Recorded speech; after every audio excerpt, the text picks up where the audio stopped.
Shem Hashem, Naraseh Venasliach. Si pour le premier conte de Rabbeinu, le premier des 13 contes, la princesse disparue. Mais Avedat Bat Melech.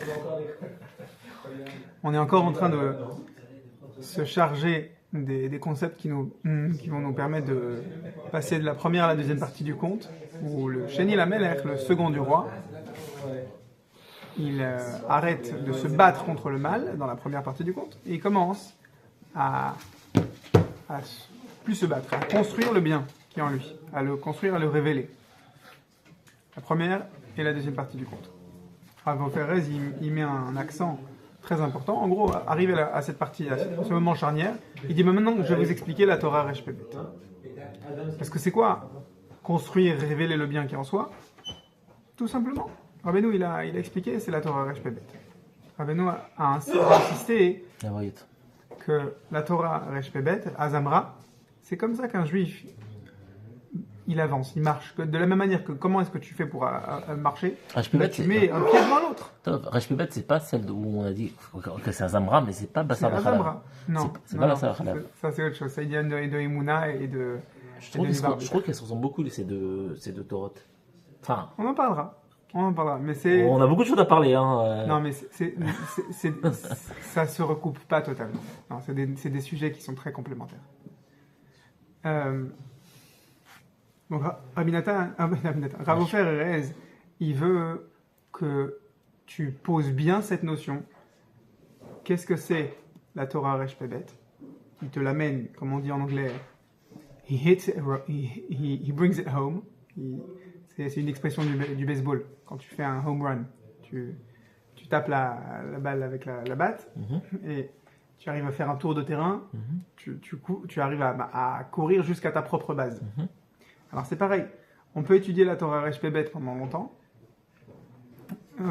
mais il faut la ramener à ton cœur, il faut la ramener à toi-même, il faut qu'elle ait du sens pour que tu puisses la dégainer aussi souvent que tu dégaines ton pied droit pour passer devant ton pied gauche quand tu marches. Il faut que ce soit naturel. Alors, on peut aussi dire, la Torah Resh Pebet, c'est la notion de l'Eitraskut. C'est quasiment la même chose. L'Eitraskut, c'est se renforcer. Alors, je crois que c'est cette semaine. Hachem m'a donné une idée. J'ai cette Torah qui est lancinante, qui clignote dans ma tête depuis qu'on est arrivé sur ces pages-là avec Rav Ferrez. Alors j'essaie de la voir des images comme ça dans mon quotidien. Et cette semaine, j'étais avec ma fille, qui est 1 an, notre bébé, dans son parc à enfants. Donc c'est un truc qui fait 2-3 mètres carrés. Et elle ne peut pas sortir. Le but c'est qu'elle reste là avec ses jouets et qu'elle ne fasse pas de bêtises en dehors du parc. Et quand papa, maman est dans le parc avec elle, alors elle est contente. Si on ose sortir du parc et s'occuper de nos affaires, ou même s'occuper d'elle quand on n'est pas dans le parc, un scandale. Crise diplomatique. Alors je reste avec elle dans le parc. Et on commence à lui donner à manger. Donc je lui donne des gâteaux, de la banane, des choses qu'elle peut tenir, mais aussi des choses qui tâchent. Alors j'enlève ma veste. Et les vêtements que j'ai à part la veste, c'est pas grave si elle tâche. La veste, je la pose à côté. Je suis assis avec elle.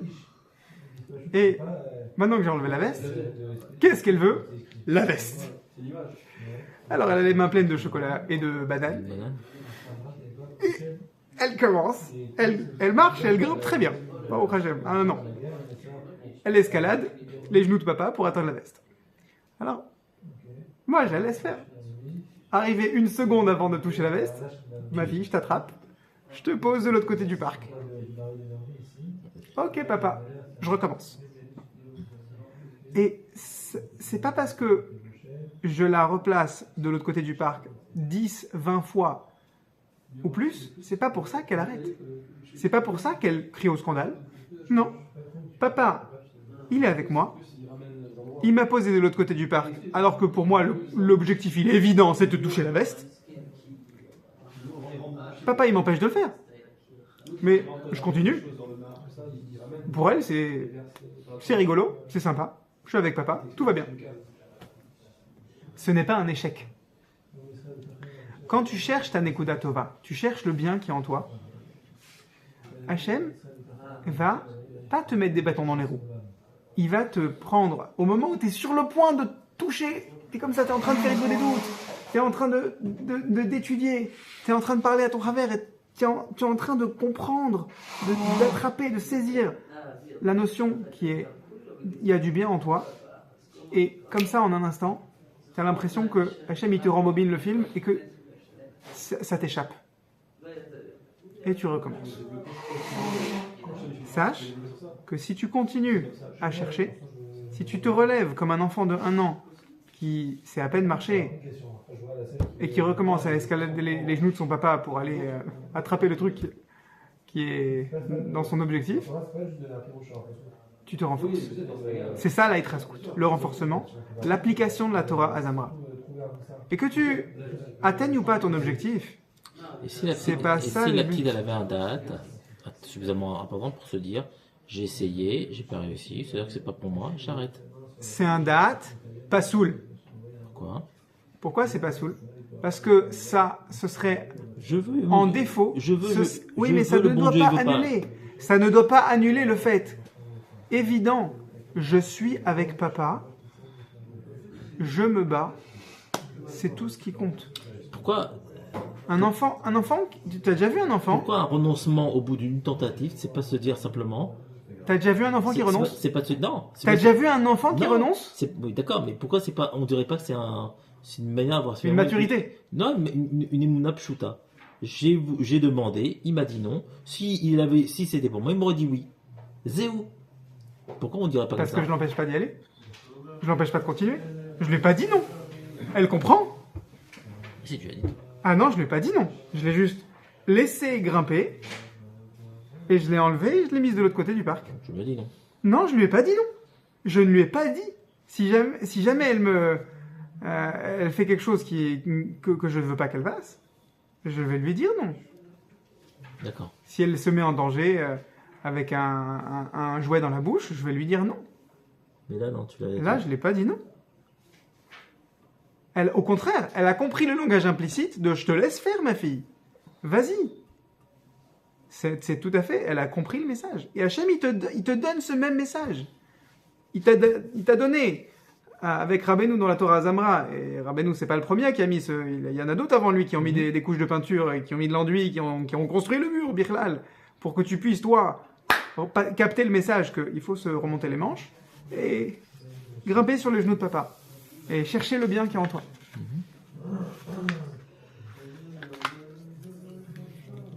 Ça, c'est chercher le bien qui est en toi. C'est la Hitraskut. On va revenir dans les mots de Rav Ofer Erez. L'or. La montagne d'or. Où est-ce qu'on trouve l'or? En Afrique. Dans des endroits accessibles. On le trouve dans un endroit qui est Tsafoun, caché. Mais une mine d'or. Qui s'appelle Tsafoun? Le Yetzer Hara. Le Yetzer Hara, il s'appelle Tsafoun. C'est un des noms du Yetzer Hara. Ouais. Ouais. Quoi d'autre est caché? Le bien qui est caché en toi. J'allais dire le Hémet. C'est un dossier proche. On en parlera plus tard. Je t'en parlerai quand tu seras grand, mon fils. Donc le bien est caché. En fait, le Yetzer Hara, il est là pour protéger le bien qui est caché en toi. Le Yetzirah. C'est comme, puisqu'on arrive à Toubishvat, c'est comme les fruits qui sont protégés par une peau, ou même par une écorce, ou même par une coquille. Est-ce que tu manges la peau de la banane? Non. Pourtant, grâce à la peau de la banane, elle est protégée. Qu'est-ce que tu vas faire de la coquille de la noix? Pas grand-chose. Mais grâce à la coquille, au Hachem, elle est protégée. La noix. Le Yetzer Hara est la coquille qui protège le bien le plus précieux qu'il y a au fond de toi. C'est-à-dire que quelqu'un qui a des qualités évidentes, qu'il ne ressent pas avoir tellement développé. Il a aussi des qualités en lui, forcément, qu'il n'a pas encore révélées, exploitées. Comment est-ce qu'il va les exploiter? Quand il va tenir bon face au mal qui est en lui. La première partie du conte. Une fois qu'il aura commencé à goûter, ou même rien qu'à croire aux biens, aux qualités qui sont en lui, qu'est-ce qui va se passer? Alors, il va être motivé de résister aux Averot, de résister à ses mauvaises midotes, parce qu'il a goûté au bien qui est en lui. Quelqu'un qui découvre qu'il est, qu'il est patient. Quelqu'un qui découvre qu'il a une grande avat Israël. Il est capable de faire de grands efforts, motivé par une avat Israël. Mais il s'était jamais rendu compte. Il a toujours vécu solitaire. Et un jour, il a une épreuve. Quand il se rend compte de ça, qu'est-ce que ça va faire? Ça va lui donner une force, une motivation pour tenir bon dans la prochaine épreuve. Prochaine épreuve qui pourra être une tentation de voler de l'argent. Et il va se motiver, comme Rabbeinu dit dans le début de Sefer Midot. Tu prends deux Midot qui sont voisines et tu surmontes la Mida qui est faible chez toi à l'aide de la Mida qui est forte, qui est lumineuse. Et comme ça, de proche en proche, tu allumes une Mida avec celle qui est déjà allumée en toi.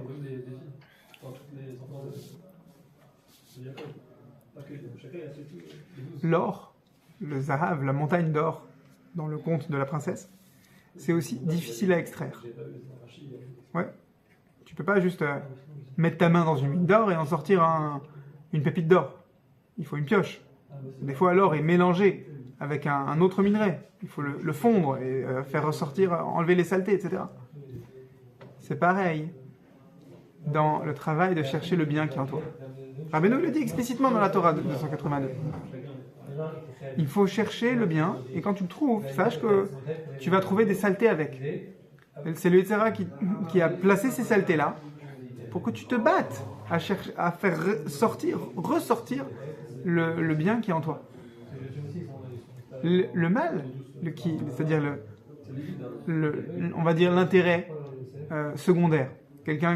Encore une fois, quelqu'un qui est doué d'une avat Israël particulière, un respect, un amour, une admiration pour le prochain, voir le bien chez l'autre. Peut-être on va le taxer de dire mais c'est parce que tu as un intérêt là-dedans. Tu veux pas te confronter à l'autre parce que tu sais pas te mettre en avant, tu sais pas t'imposer. Alors tu veux voir le bien chez tout le monde, tu veux être copain avec tout le monde. Ça c'est une accusation du Yetzirah qui te dit non mais c'est pas de la vraie avat Israël, c'est par faiblesse. Ok, admettons, peut-être c'est un peu par faiblesse. Alors je vais chercher en moi. Où est-ce qu'il y a vraiment de l'avat Israël? Où est-ce que ce n'est pas motivé par une faiblesse de ne pas m'imposer, de ne pas être capable de tenir bon dans une confrontation? Et je vais révéler en moi où est-ce qu'il y a une avat Israël qui est pure. Et de fil en aiguille comme ça, le Yetzirah, il va te montrer des remises en question du bien qui est en toi, et toi tu vas déjouer son accusation. C'est comme raffiner de l'or. Ça marche pareil. Donc la montagne d'or que le Sheni Lamelech il est en train de chercher,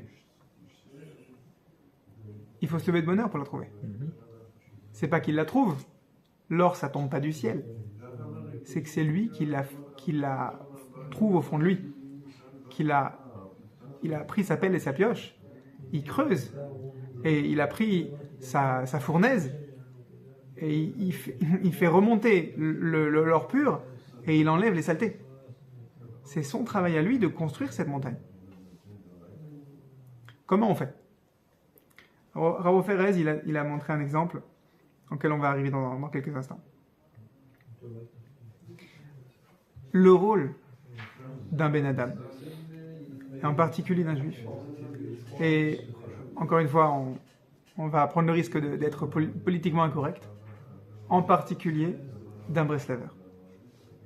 Le rôle, c'est d'Afka, précisément, de chercher le bien qui est en toi. Donc, tu pousses le raisonnement de ma provocation un peu au bout. Donc quelqu'un qui ne veut pas s'étiqueter Breslev, alors son rôle c'est pas de chercher le bien qui est en lui. Mettons les pieds dans le plat. Rabbi Nachman, c'est the spécialiste de trouver le bien qui est en toi. Donc quelqu'un qui ne se réclame pas de Rabbi Nachman, il est prêt à, on va dire, ne pas prendre à cœur la leçon, les techniques de pointe de Rabbi Nachman de Breslev pour révéler le bien qui est en toi et qui est chez l'autre. Alors tu vas dire, oui, mais il y en a d'autres qui ont enseigné ça déjà. Ouais, c'est vrai, il y en a d'autres. Mais comme Rabbi Nachman, non. Qui le dit? C'est pas moi, c'est Rabbi Nathan. Ça va, je peux m'appuyer sur les épaules de quelqu'un qui pèse d'eau.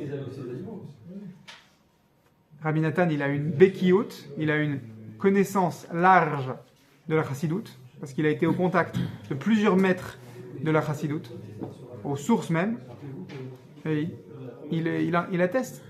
Il n'y a pas quelqu'un comme Rabbeinu, spécifiquement sur cette notion-là, pour nous enseigner, pour nous entraîner à révéler le bien qui est en nous. Donc c'est le rôle, en particulier d'un Breslever, de chercher Tov Apnimi, le bien qui est caché, qui est intime en toi-même. Ce bien, il attend que toi pour être révélé. Comment tu le révèles?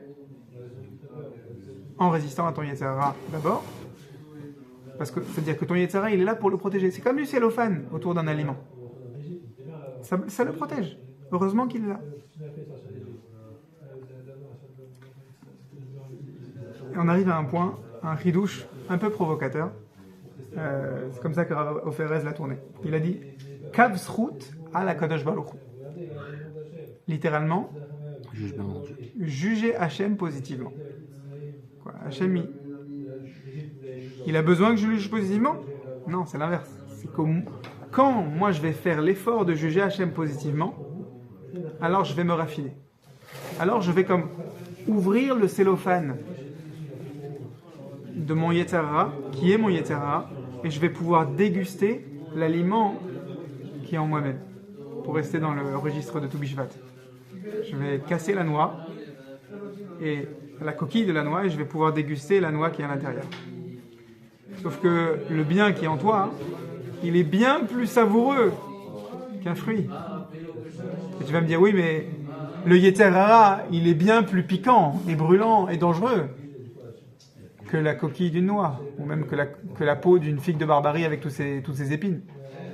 Ça va. Je peux, même si je me pique avec une épine de figue de Barbarie, ça passera. Ouais. Mais le Yetzer Hara, quand ça pique, c'est une hauteur de manche. Oui, ça te montre, plus le Yetzer Hara il est piquant, plus ça te renseigne sur la valeur du bien qui est au fond. Alors, Rav Perez, il va citer, il va expliquer une notion. C'est quoi la différence? Puisque ça appelle on va dire un grincement de dents. C'est quoi la différence entre Breslev et le reste du judaïsme, qui a déjà appelé à cette notion de juger, se juger positivement? C'est dans Pirkei Avot. On n'a pas attendu la Chassidut. C'est déjà dans la Mishnah, il y a 2000 ans. La différence entre ce qu'on appelle un tzaddik émet et quelqu'un qui n'est pas un tzaddik émet. Un tzaddik émet, c'est quoi? Ok, il n'y en a pas beaucoup, des tzaddik émet. Mais on va dire que c'est le comportement, l'état d'esprit que Rabbeinu attend de quelqu'un qui apprend sa Torah Resh Pebet, qui apprend ses enseignements de l'Écoute Morale en général. Et en particulier, dans notre registre, c'est l'état d'esprit que Rabbeinu attend de quelqu'un qui se perfuse à la Torah Resh Pebet, qui respire la Torah Azamra. À chaque fois que tu rencontres quelque chose de pénible dans ta vie, du mal, ça peut être quelque chose qui t'arrive à toi, c'est-à-dire Voilà, il y a quelques semaines, je me suis garé devant Chayechana et en ressortant de notre limoud, on m'avait fracturé la vitre arrière. Et on m'a pris mon sac. Et dedans, j'avais quelques affaires que j'aimerais bien récupérer, mais... Ici, là? Ouais, ici. Alors maintenant, qu'est-ce que j'en fais de ça? Mais c'est très simple. C'est un événement pénible, et Rabbeinu me dit, tu prends le cellophane, et tu te souviens que derrière le cellophane, au fond, il y a un tov ganouz, un tov pnimi, il y a un bien caché. Et c'est quoi ce bien caché? C'est du bien qui est en toi, Mordechai. Ça va venir révéler quelque chose de bien qui est en toi, une qualité qui ne s'exprimait pas du tout ou pas assez. Et alors heureusement que ça m'est arrivé. Maintenant, le temps, le délai que ça m'a pris, les minutes, voire les semaines que ça m'a pris pour accepter cet échange qu'Hachem il m'a donné, voilà, je te prends ton sac, je te fracture ta vitre arrière de voiture, mais je vais te révéler un bien qui est en toi.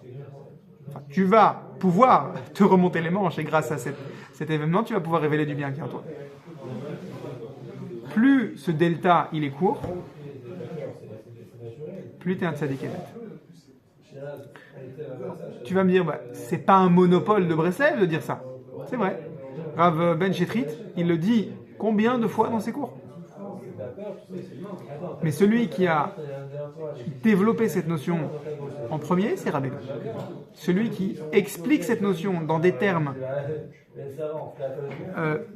terre à terre et à la fois fin jusqu'au vraiment qui pousse cette notion jusqu'au bout, c'est Rabbeinu. Juge-toi bien. Juge-toi bien et qu'est-ce que tu as à gagner derrière? Et juge Hachem bien, c'est-à-dire cherche le bien qui est derrière les événements de ta vie. Plus quelqu'un est un grand tzaddik, émet, un tzaddik authentique, plus ça devient instantané pour lui de convertir son épreuve, son nisayon, même une chute spirituelle. Un bonhomme, imagine, il se réveille d'une sieste comme ça, et puis il va faire Netilat Yadayim avec l'eau chaude. Il éteint la lumière quand il sort de la salle de bain, il va se faire un café, et puis au bout de 15 minutes, il dit c'est Shabbat. Il n'a pas fait exprès. Il a oublié. Tu vas me dire, et si je fais exprès, c'est vrai aussi? On ne te dit pas qu'il faut faire exprès. On te dit que toutes les chutes, que ce soit une humiliation que tu subis, ou que ce soit une avéra qui est faite par négligence, par oubli, ou même volontairement, c'est une chute. Et cette chute-là, elle vient révéler un bien. Ça peut être un défaut que tu portais, que tu t'es pas rendu compte que tu le portais. Ouais, je suis d'accord. Tout ça, c'est du mal qui m'arrive. Tu vas me dire, mais la personne qui a transgressé, c'est pas un mal qui lui arrive. C'est elle qui a fait. Non. Elle fera tchouva sur le fait que elle a fait telle action, telle parole, telle pensée. Elle va faire tchouva. Ça, c'est une mitzvah qu'elle a à faire. Mais en tout premier lieu, d'après la Torah Shpebet, c'est du mal qui lui arrive. Et elle doit juger Hachem positivement, c'est-à-dire chercher le bien qui est en soi, en elle, à ce moment-là. Et c'est qui le champion de ce domaine-là, qu'on connaît depuis l'époque de la Mishnah? Le maître de Rabbi Akiva, j'ai nommé Nahum Ish Gamzu. Rav Ferez, il dit, c'est bizarre quand même, ce surnom. Il y avait un endroit, une ville qui s'appelait Gamzu. Akbar, elle dit non. C'est parce que Nahum, il disait tout le temps, Gamzu Letova. Oui, mais Rav Ferez, il pousse la question. Il dit, mais c'est bizarre quand même. Nahum Ish Gamzu. Je veux bien, il y a un... comment il s'appelle Yossé Ben Yoézer Ish Yerushalayim. Et Yossé Ish Sereda. D'accord, c'était un Ish, un homme, un habitant de Yerushalayim. Mais Nahum Ish Gamzu, tu vas me dire, c'est parce qu'il habitait Gamzu, la ville de Gamzu. Mais non, on t'a dit qu'il n'y a pas de ville de Gamzu. Alors pourquoi tu l'appelles Ish Gamzu? Parce que, dit Rav Oferez, c'est sa ishiyut, c'est son individualité, sa personnalité. Il est né de Gamzu. Il a accouché de lui-même. Ça aussi, Rav Ben Chetrit, il en parle beaucoup dans son Sefer La Vie.